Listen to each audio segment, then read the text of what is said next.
కొంత మహిళలు బస్సులు అటుగానే ఎల్లిపాయలు తీసుకొని పోతుర్రని, లేకపోతే అటు బ్రష్ చేసుకొని పోతున్నారు, పని లేక ఊరికేనే అటుగానే తిరుగుతారనే వీడియోలు వాళ్ళ పార్టీ లేదా వాళ్ళకు సంబంధించిన సోషల్ మీడియా ద్వారా వస్తాయి. వాటి మీద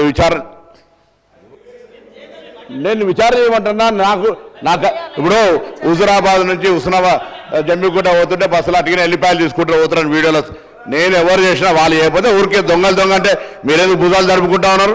నేను రవాణా శాఖ మంత్రిగా మా ప్రభుత్వము డిసెంబర్ 9 నుంచి ప్రవేశపెట్టిన మహిళల ఉచిత బస్సుకు సంబంధించి మొదటి నుంచి కూడా కళ్ళ మంట జరుగుతూ ఉంది.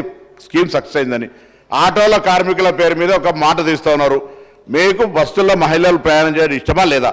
వాళ్ళను అవమానపరిచినట్టుగా నేను ఇప్పుడు 70 కోట్ల మంది మహిళలు ప్రయాణం చేశారు. దాని మీద సోషల్ మీడియాలో మీరు వీడియోలో నేను మీకు అందరికీ సబ్మిట్ చేస్తా. సభాపతిగా నేను మిమ్మల్ని విజ్ఞప్తి చేస్తా ఉన్నా అధ్యక్ష. మా ప్రభుత్వంలో నేను మా గౌరవ మంత్రులందరూ కూడా ఆ విషయం తెలుసు. నేను అధికారులను కూడా ఈ వేదిక ద్వారా కోరుతా ఉన్నా, ఎవరెవరైతే మహిళలను అవమానపరిచే విధంగా సామూహికంగా బస్ ప్రయాణం చేసిన 70 కోట్ల మంది ఇది ఏం పనిలోకి ఎల్లిపాయలు తీసుకోవడానికో బ్రష్ చేసుకోవడానికో వాటిని ఎడిపోతున్నా అంటే అట్లా ప్రయాణం చేస్తున్నా అనే విధంగా అవహేళన వీడియోల మీద చర్యలు తీసుకోవాలి.